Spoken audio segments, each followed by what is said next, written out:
And good afternoon, folks. Chris Harris here. Uh, Another episode of Voices from the Stables presented to you by Buck Sweep Sports Podcast. If you haven't already, man, hit that subscribe button, like the video, share the video, follow us on Facebook, follow me on Twitter, on X now. Um, Always posting different updates and pictures and stuff. Plenty of content. Took a little break. Had a lot of stuff going on. Got married, had our little honeymoon cruise. Just now, kind of getting back into the swing of things at work. So, trying to take some time, give you guys some content.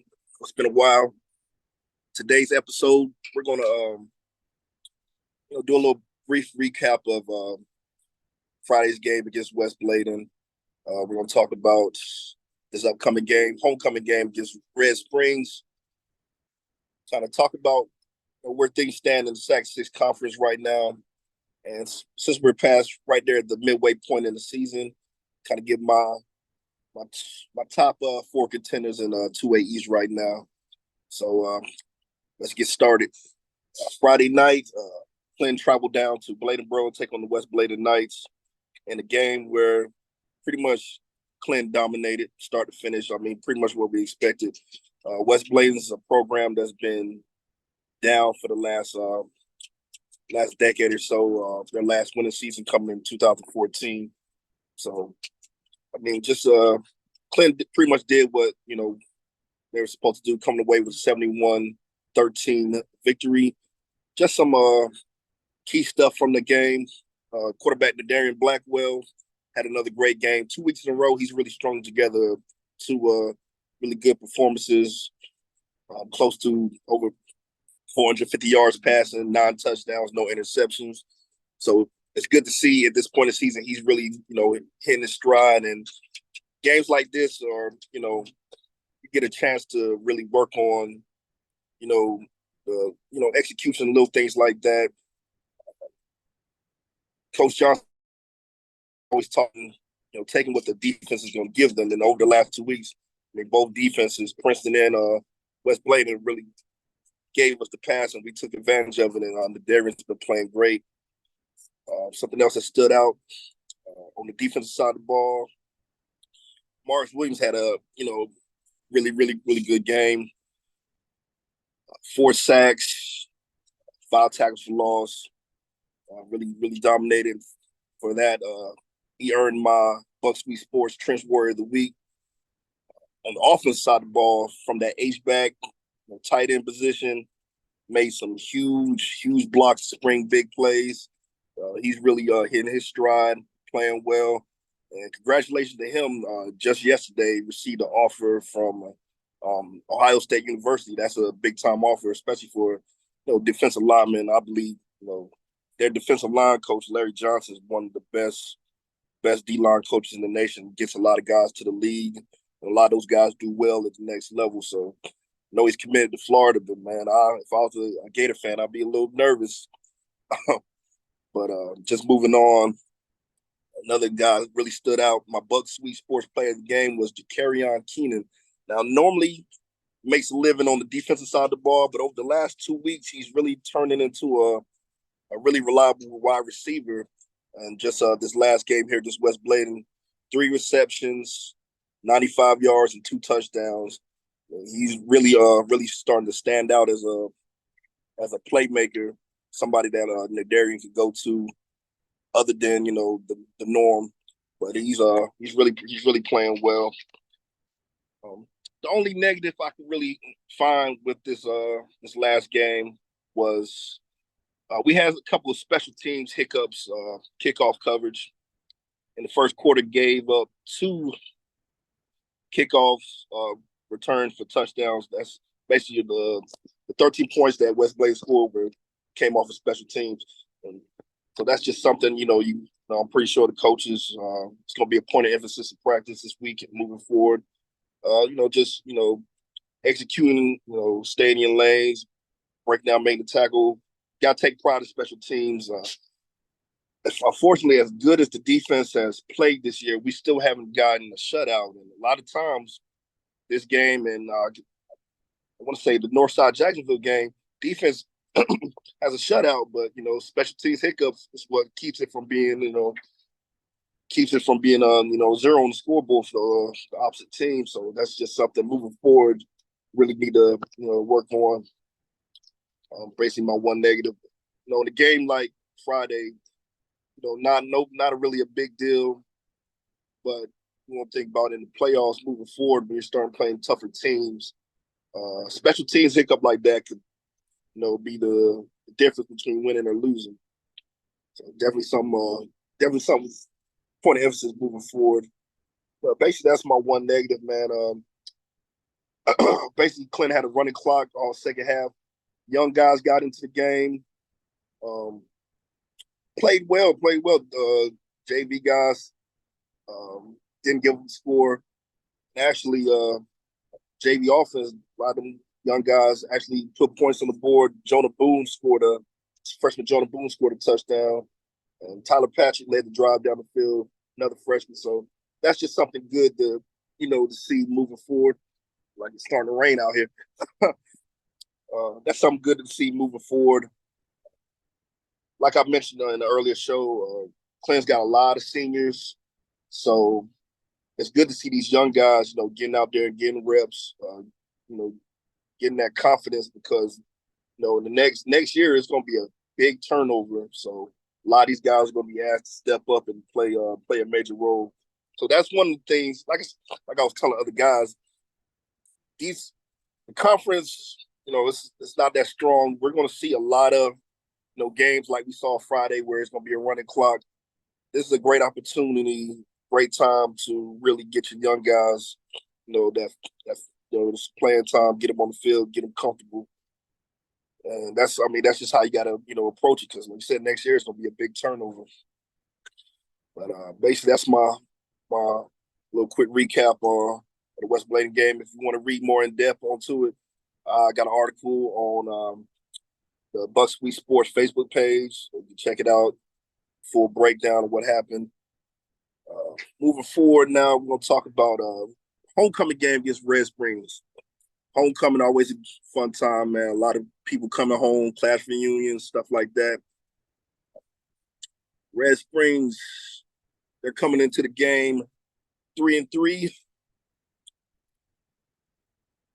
Let's see, I'm pull up their schedule real quick. So Red Springs, their wins, the 3 wins this year have came against Douglasburg, 26-22, Lumberton 19-18, and Mullins, South Carolina 20-8. Losses coming to Grays Creek 47-19, Purnell Sweat 33-13, and St. Paul's last week in their conference opener 40-8. In the game last week, kind of some some controversy incident happened. Chris Stiles, the main reporter for the Robeson, had reported a little skirmish between Red Springs and St. Paul's there in the first quarter, where it ended up, I want to say, 21 guys initially were ejected. 22. It was 12 on St. Paul's and 10 on Red Springs. So both teams had to finish the game shorthanded, obviously. But yeah, just a bad incident. Both staffs had said, not that many kids were involved, so they would appeal and have the officials review it. Officials reviewed the tape. So after the tape was revealed, say Red Springs ultimately they'll have three guys this coming Friday that won't be able to participate, have to serve a 1-game suspension. I believe St. Paul's has 4. So, and I guess good news for both teams. The old rule where you had 3 or more players ejected from the game would result in being disqualified from postseason play. That doesn't apply no more, according to Mr. Stiles. So, just a little backstory on what happened with Red Springs last week. So they may be slightly shorthanded Friday. Just a little bit more about the Red Devils. One little fun fact for you know, all my Clinton fans that remember, us in Red Springs were members of the Tri-Six Conference in the early 2000s. And Red Springs is actually the only team to beat Clinton during that time period, our 2004 game, my sophomore year. We lost to them down there at Red Springs 16-14. So that was Clinton's only defeat during that time in the Tri-Six County Conference. And I believe that's the only time Red Springs has ever beat us. But don't quote me on that. But just a quick look at Red Springs head coach by Tim Ray. We're familiar with him. He coached Goldsboro for a number of years when we were playing them in non-conference play. This is, I believe, his second year. So he's, second year trying to, just establishing his brand, getting the culture, getting the kids to buy into his culture. Like I said, they're doing. Like I said, at being 500 at this point, they're doing pretty well. Couple guys to look out for. My guy over at CarolinaRecruits.com, Joshua Graham, he was really big. He was early in the season talking about some of their running backs. I believe this is one of them right here. So I'm looking at looking at their stats right now. One of their leading rushers. That's Jason Mack, number 20. He's at 701 yards rushing right now, leading the team. I believe that's one of the guys that he was raving about. C. Wilson Jr., senior, he's at 227, rushing 1 touchdown. Mack has 2 touchdowns. Quarterback Locklear, 515 yards passing, 5 interceptions, 8 touchdowns. Wide receiver Ellerby, sophomore, 346 yards, 5 touchdowns. So that's some of the guys, key guys to watch out on for them on offense. I know they have a really big tackle that's pretty highly regarded.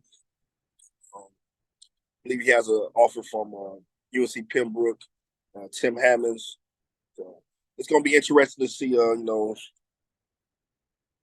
Mr. Hammonds and maybe somebody like Amaris Williams or Josiah Dwyer get into a one-on-one. Iron sharpening iron. That's going to be a fun matchup to watch out for. Not really going, Coach Hunt got on me about kind of sugarcoating things, so I'm not going to sugarcoat it. This should be a similar type, game to what happened Friday. I expect Cleveland to dominate start to finish, running clock, second half, starters resting, young guys in the game. Hopefully I would love to see the shutout, especially on homecoming. But yeah, like I mentioned before, a lot of these conference games, man, so these teams they're not going to be able to match up with just Clinton, just too much talent, too much speed, too many athletes. Like I said, Red Springs one of those teams that maybe in the next year or two you'll see them kind of come back up. Not too long ago, 2019, they were a 9-win team, playoff team. Same thing in 2017, 9 wins. Over the last couple of years, they kind of really been down, much like West Bladen. So like I said, really won't really be. I really don't see it being too competitive. I mean, the closest the game will probably be is 0-0 at coin toss. For Clinton, you just want to see us continue to play with some intensity, not get complacent. Like Coach said, you don't want to play down to the level of competition. You want to keep that level of intensity up.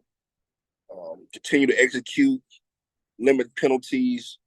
Good goal for this game be 0 turnovers. Want to see way better special teams coverage on kickoffs. And like I said, just trying to, just continue to try to, build. You want to keep on building. You don't want to peak. Week 2 of the season. You want to be peaking coming in, going into the playoffs. So that's the main goal for Clinton right now. Just like I said, I believe our one downfall is gotta be worried not to get complacent and just you want to try to stay healthy. So one cool thing I've been noticing um, later in the games when we do get the second, third team JV guys in there, coaches let some of the seniors throw the headsets on, and I'm pretty sure they let them call plays. So that's pretty fun to see. One of the pictures Chris Hughes had commented on Twitter. It was one of the pictures that showed the guys on the sideline. They're getting excited for the JV guys. They got the headsets on. They're calling plays, and you're just like the team. You can tell these guys are having fun, man, and that's good to see. A lot of times, you get up, 40, 50 points, and guys get out, get their heads out the game. But these guys they stay hyped, they stay excited, they stay really room for the younger guys when they get in the games. And it just speaks on the morale of the team, man. It's at the end of the day, man. We all started playing this game to have fun, and you can tell these kids are really out there having fun. They're not running this thing like it's a boot camp. No stern faces on the sideline, no excitement, nothing like that. And these guys are out there, they're having fun, and that's something it's something as a fan, man, you love to see, and it really speaks to the coaching and the morale of the team right now. But yeah, when the goes Friday, man, I want to see those seniors on the sidelines rocking them headsets, calling plays for the young guys, and I want to see them young guys, stop them on defense, and I want to see guys Jonah Boone, Aaron Cooper, Tyler Patrick. I want to see these guys get into the end zone, man. That's pretty much all I got for the Red Springs game. Like I said, man, I know the content may be a little dry during the conference season. I really don't see too many teams in our conference giving us a push. St. Paul's, I still got my eye on, even though they had the 0-3 start. And Midway's been playing, better than I expected. So, and actually, that's a good segue to switch gears and really start talking about where things stand in the Sac 6 conference.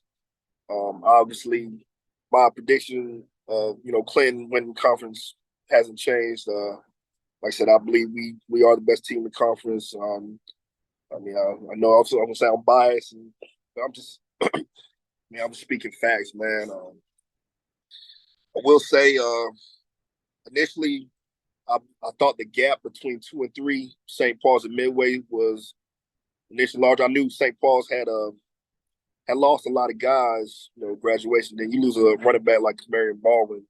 That's always tough to try to replace that, type of production. But still St. Paul's, man, still playing athletes, quarterbacks still there. He's a player. They got a good. He was a freshman last year. Actually caught a touchdown pass in the game versus us. He's been running the ball pretty well. Every time I check the stats on him, he's gained over 100 yards a game. Defense, I'm pretty sure they still got athletes, man.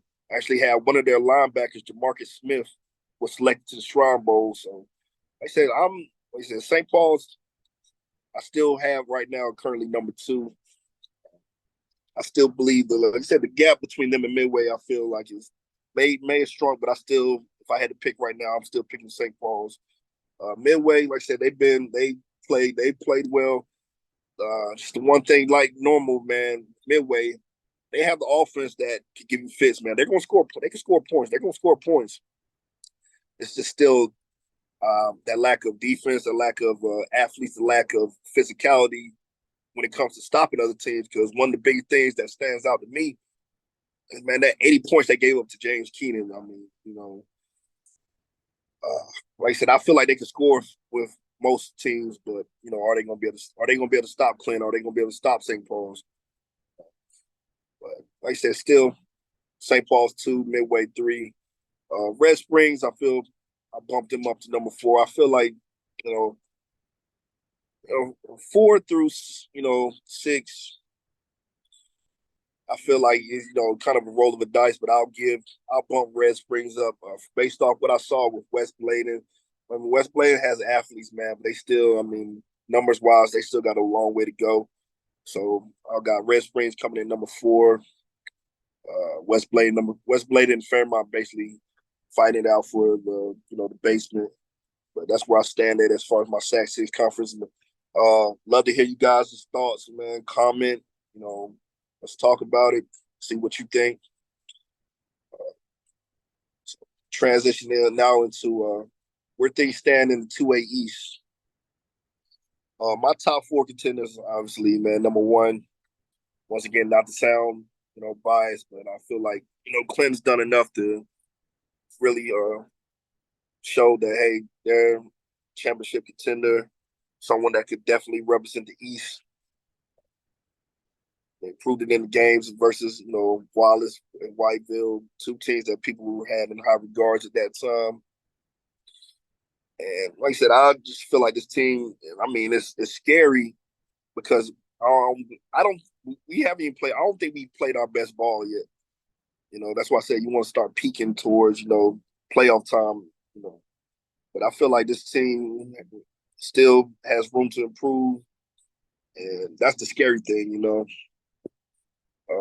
Coming in my number 2 team, I'm looking at Northeastern up in Elizabeth City, man. Team that's always got athletes. Looking at their stats this year, man, they got great balance from the passing game and the run game. One of the best running backs in the state, man. He watched him against Hertford County last week. He had like 405 yards, 5 touchdowns. I mean, speedster, a guy that a lot of their fans said, man, if he wasn't hurt last year, they believe they would have, ended up winning that playoff game. Probably would have made a deeper run. But yeah, he looks good. I would say the one Achilles heel might be the defense, which according to some of their fans, it's getting better. But I'm looking at some of their scores, and it's been on 3 or 4 separate occasions they've given up 35, 40 plus points. But that offense was able to basically just outscore them. Even in this game Friday against Hertford County, man, it was a close game going back and forth, and ended up winning 43-42. But yeah, definitely have the athletes have a good balance. So if they get that defense together, man, there's definitely a team that can make another deep run. And I mean, you got to have nothing but respect for them, because if you really think about it, outside of Reedsville and Wallace, no one's been able to put Northeastern out the playoffs. That's the only those are only losses whole season over the last several years. So, man, definitely got the coaching, man. Antonio Moore. As long as Antonio Moore's there coaching, man, they're going to be in the conversation always. Definitely got my eye on the Eagles out there in Elizabeth City. Number 3 for me, and kind of came, which was a kind of surprise because a lot of people thought this was going to be a rebuilding year for them. But man, East Duplin, graduated a lot of guys, and me and a lot of other people thought, this is going to be kind of a somewhat of a down year for them. Knew they would still be competitive, but obviously not. I don't think anybody saw, them play. They're playing really, really well for them to be so young. Feel like they're ahead of really ahead of schedule. And normally, Battle Holly led teams, the further the season goes along, the better those teams get. So it's kind of scary to see how well they're playing right now. But yeah, definitely a team I got my eye on, East Duplin. Yeah, they're playing really well. I mean, man, that's scary. It's gonna be scary to see how well that team's gonna be, come November, and even looking forward into next season, the year before, and the year after that. I mean, I think they're really poised to make another good run over these next couple of years. My number 14, Wallace Rose Hill. Like I said before, man, they have the offense, they have the running game. Those 2 running backs are probably the best tandem maybe in the state, regardless of classification. If they could just, if they get their defense together, that's a team that could be a dangerous team, man. Like I said, despite the rivalry, I respect the game way too much to totally like disregard Wallace, man. Yeah, they're always going to be in the conversation. I mean, that team, they got a talented team, man. Just the defense hasn't been quite up to par as past teams, but I mean, just a tweak or two, maybe have to play those running backs both ways. But like I said, if they figure things out defensively, they have the running game. They have the running game to definitely give any team fits, man. So that's definitely not turn the blind eye to the Bulldogs, and that's my top four, man. Some other teams that I still feel like can make a run. Like I said, the playoffs, man. It's football. Anything can happen. Still got my own Whiteville. Still got my own Hertford County, man. Hertford County, that quarterback. I watched their game against Northeastern last week, and I mean that quarterback's game, man. It feels like he's been there forever too. I remember we played against them in the playoffs a couple of years ago. But yeah, definitely one of the most talented players in 2A, man. I mean, he's the type of guy, kid that could just by himself take over a game. He's that dangerous. So still definitely keep my eye on them. Some other guys like Nash Central, Farmville Central. Like I said, two way East is a lot of parity, man. It's come playoff time, man. It's gonna be some, especially come the third round, man. It's gonna be a lot of great matchups, so it's gonna be fun. I mean, as a fan of football, man, it's gonna be fun to watch moving forward. But and that's all I really got for you guys today, man. Like I said, apologize for the little hiatus, man. I got to get back giving you guys weekly shows on the regular. But yeah, definitely been enjoying it. Please continue to support the page, man. Follow us on Facebook. All my former players, man. If you guys said pictures, stories, anything you want to post on the page, feel free. Continue to subscribe to the YouTube channel. Follow us on Facebook. Follow me on Twitter. I'll post the links for everything in the comments below. Yeah, just like I said, I'm really enjoying doing this. Is something that I see the players are enjoying, the parents are enjoying, and I mean that's what it's all about, man. It's if you're an adult and I understand this is basically heavily, this is this is Clinton page basically, but I mean everybody, if you're a fan of high school football, it don't matter what team. I mean, you're welcome to contribute, welcome to comment. Like I said, I'm supporting my team. I'm not trying to disrespect yours. So any adult that has an issue with this, man, I mean, I don't know what to tell you, man. It's kind of sad some of the things I've heard, but it's not gonna stop. Me. I'm gonna continue to support my hometown. I'm continue to support these kids. That's what it's all about, man. Trying to promote these kids, promote this coaching staff for the incredible job they've been doing. So that's what it's all about. It ain't about me. I ain't doing this to get famous. I mean, this is just a high school football podcast, man. I mean, if you got an issue with that, I don't know what to tell you. But one thing I want to harp on real quick before I get out of here. I know initially I started this page for not only high school football, but Carolina Panther and Carolina Tar Heel talk as well. Not much to talk about with the Panthers, but I mean, if you guys want to see more Carolina Tar Heel content, let me know in the comments below. Shoot me a message if that's something you guys want to start, or should I just stick strictly to Clint football? Like I say, I'm just looking for a little bit of feedback, man. Just let me know what y'all guys think. But anyway, man, I'm gonna sign off. Appreciate all the support.